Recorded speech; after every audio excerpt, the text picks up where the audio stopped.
Во општата болница со проширена дејност од Кочани почна со работа посебен оддел за згрижување на пациентите со COVID-19. За почеток обезбедени се 25 легла. Одделот е сместен во рамки на интерното одделение на болницата.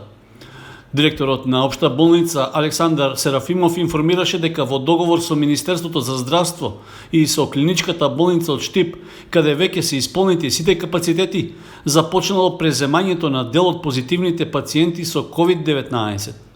Во моментот на одделот во болницата во Кочани се наоѓаат тројца заболени со полесни симптоми на болеста, како и 7 со позитивен тест. За нив се грижи постојниот медицински персонал. Болницата во Кочани има ограничени просторни услови за обезбедување дополнителен број легла за згрижување на нови пациенти.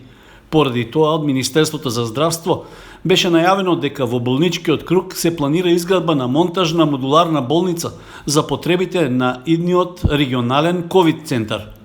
Во меѓувреме, додека чекава на потпишување на договор со ресорното министерство за изградба на монтажната болница, Општина Кочани само иницијативно ја презеде обврската да ги обезбеди потребните приклучни елементи за струја, вода и канализација за нејзино нормално функционирање.